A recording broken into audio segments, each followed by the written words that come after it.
sometimes it pays just to understand and really appreciate that the sacrifice is worth it. I know a lot of you are in the early parts, early in the suck, the first 5 years suck. I've been very clear about that.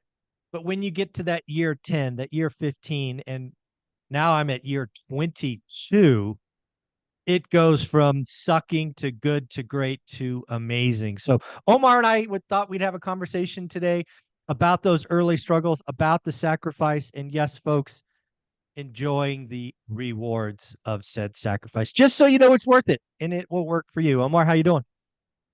Doing great, Michael. Doing good. Yeah, Blessed to be it's here. oh, thank you very much. Yeah, this is really cool. This really came to me with a question I got out of Russell Brunson's book, right? If the question basically is hey, Omar, you and I are sitting down 3 years from now, one on one, Yeah. and I ask you, uh, both professionally and personally, what has to have happened for you to deem those 3 years successful? Ooh, And okay. yeah, yeah. So we'll talk about that with you. But the one thing that I'm frankly almost giddy about, and I didn't really know it until I kind of processed this question on the personal level, Omar, not a damn thing needs to change, right? There's nothing I want. There's nothing. I just want everybody to be happy and healthy. I Uh-huh. want uh I want to keep doing what I'm doing every day. I choose to do what I do. I'm not beholden to anyone. I take trips when I want. In fact, we just booked another trip yesterday. We're going out to Iceland for 10 or 11 days, maybe 12 days. That's Um, awesome. so, we just got back from, roughly 2 weeks in New York. Yeah, man, on a personal level, those 20 years of work or sacrifice, whatever you want to call it, we're on the other side of that. And I just want people to realize, if they can have it too. It takes time. I think anything that you do takes time, and some definitely putting in that work, just like your hat says. The dedication. Actually, I think I'll take that back. I mean, motivation you'll have for a little bit when you taste some success, some fun, some new money, some damn, I can pay my bills. Damn, I can actually go buy something nice. Or, Yeah. that motivation, like I want to do some more of it. But after all that's, washed away, or after you hit that mile marker, that one rental, then the second rental, then the third rental, you're like, okay, now this nice car or that nice boat or that unit, it loses its dopamine, it loses its rush, right? Mm-hmm. So after all that said, I think that there has to, and I think this is in you 100%. It's the discipline that it takes to keep going, and knowing that that result may or may not be there, but it's just compiling. You don't see it yet, but Mm-hmm. then obviously 10, 15 years down the road you do. But it was all that discipline that it took to get Yeah. there. Yeah. It's cool, man, because I see it from you, so it's cool. Yeah. The journey's hard for everybody. I mean, early in the process, you're making mistakes. You don't know what you don't know. Some people are going to take advantage of you. Stuff's going to break. And, it's tested Olivia and I. There's no lie. I told lots of stories about the suck. Shoot, my first rental was a horrible situation.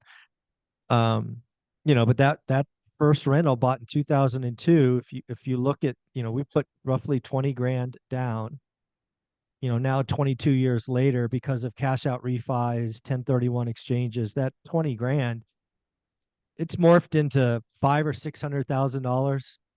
It's morphed into probably, gosh, 7, 8 grand in cash flow. It's Beautiful. it's it's just time. It's time, right? Wealth is a very simple formula. And the third step is 10 years. Just you got to own assets for 10 years. It's just how the game is played.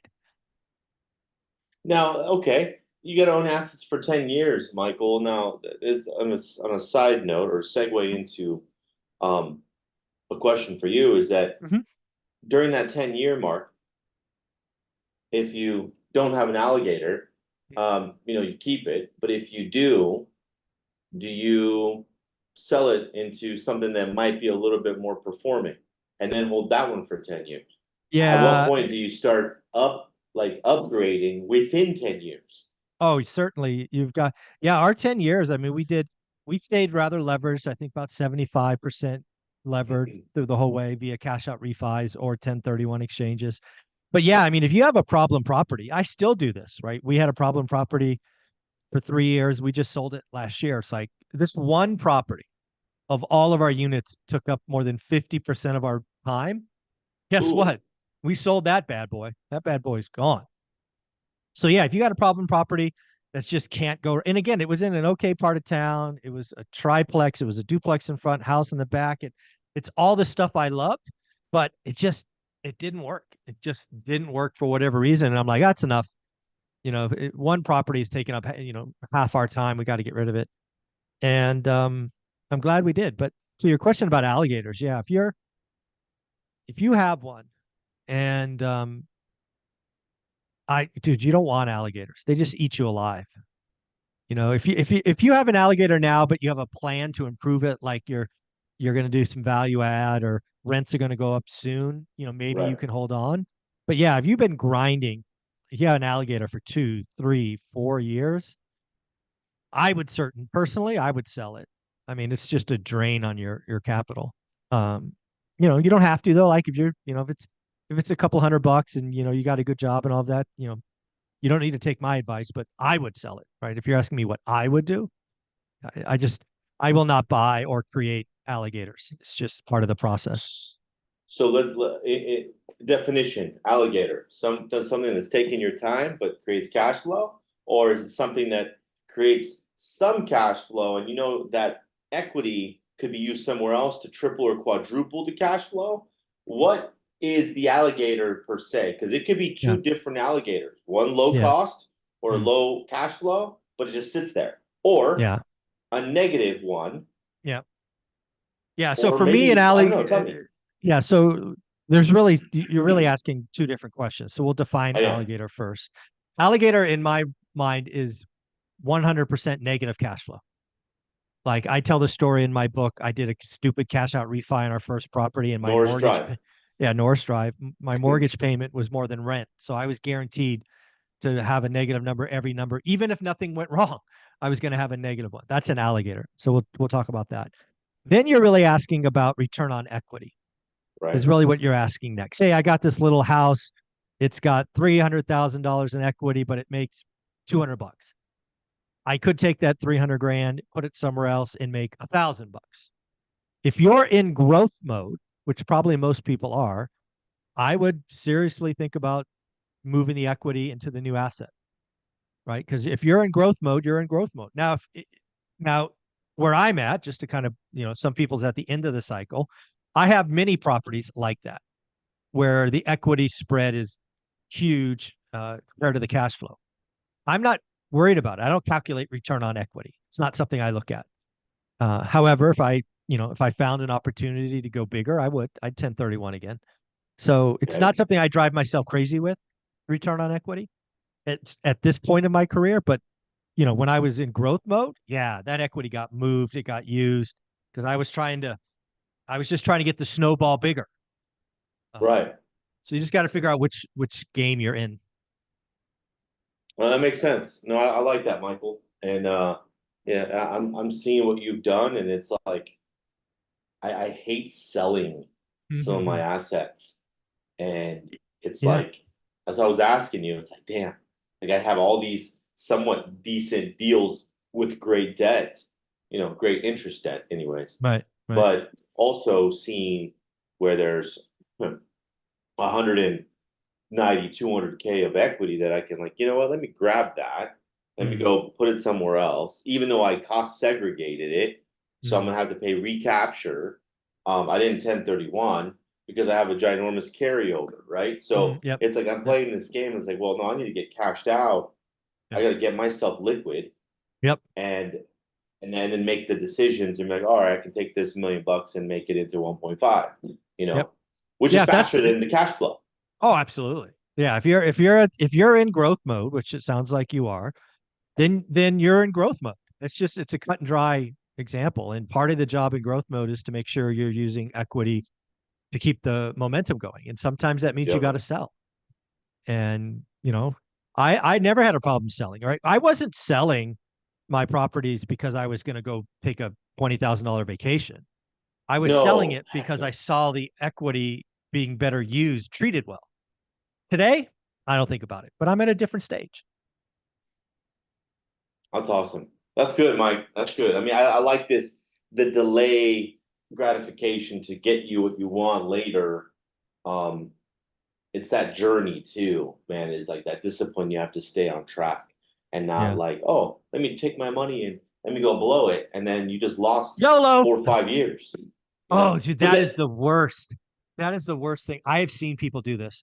So they get in the game, they follow what Olivia and I do. And some of these are like family friends.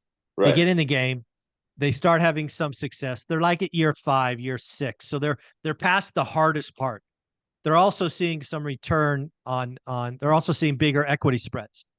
And man, I'm thinking of one couple. I think they were in the game 7 years, and they decided that they wanted to have a second home somewhere, a nice second home. So they sold their entire portfolio, bought this Ooh, other property cash, and then had a big tax hit, and they never got back in. They're going to work forever. They never got. I can't fathom that. You're at year okay. 7. You're So like 4 or 5 years away from like truly good things. that's it. Okay. That's interesting, Mike, because you were telling you're 7. They sold. Now, you posted something yesterday. It's like invest where it makes sense, live where you want. Mm-hmm. Um, and I see that. I'm listening to it, and it's like, dude, maybe that's something that they wanted to do. They invested in the areas where appreciated, but why get rid of the assets? Why not rent them and then have the renters pay for your area of living? You know, Yeah. I don't know. Yeah, people change, man. I mean, again, again, we kind of how we opened, right? Olivia and I are 22 years into this thing, and it allows us to do amazing things that are pretty awesome. It just takes time to get there, right? Focus, discipline, staying on task, and but it's worth it. The juice is worth the squeeze. So just keep Of going. course, 100%. Yeah, yeah. That's cool. Yeah. So Well, what it's about good you, Omar? stuff, Michael. Let me ask you that question. I'm going to ask you the Russell Brunson question. You and I are sitting down. It's 2027. What has to happen for Omar to deem the last 3 years successful, both personal and professional? Ooh, that's good. I'll start with personal.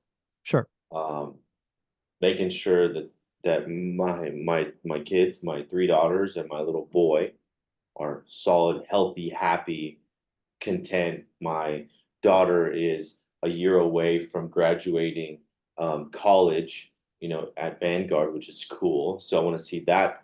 I want to see her flourish. Our relationship with Alyssa, myself, is great, phenomenal. We're like working together and everything's perfect, right? I mean, I'm not going to say everything's perfect. In an ideal situation, the last 3 years, I'm going to gauge it Yeah. off of that because that's what you asked. Yep. So mom's doing well, brother and sister are doing awesome. So immediate family, the team is flourishing, they're crushing it. And on the business side, making sure that the decisions I make with real estate and other endeavors, the entrepreneurship of owning businesses, um, are profitable and cash flowing. And I'm able to impact other people's lives by hiring more people because then my extension now is through them. And it's like now I'm making sure that all my people are taken care of. That's what I would want to see in the next 3 years. I will see that in the next 3 years. I should clarify that. You will see that. I That's will amazing. see that. This is going to be a lot of fun, man. You and I are going to be talking every Tuesday for the next 3 years. So we'll Let's be watching go, you man. grow. I'm excited about this. This is gonna be cool. Where can people find you? Guys, follow me on IG at Invest with Omar, or go to omaralfaro.com. There you go, buddy. Thank you so much. You're welcome.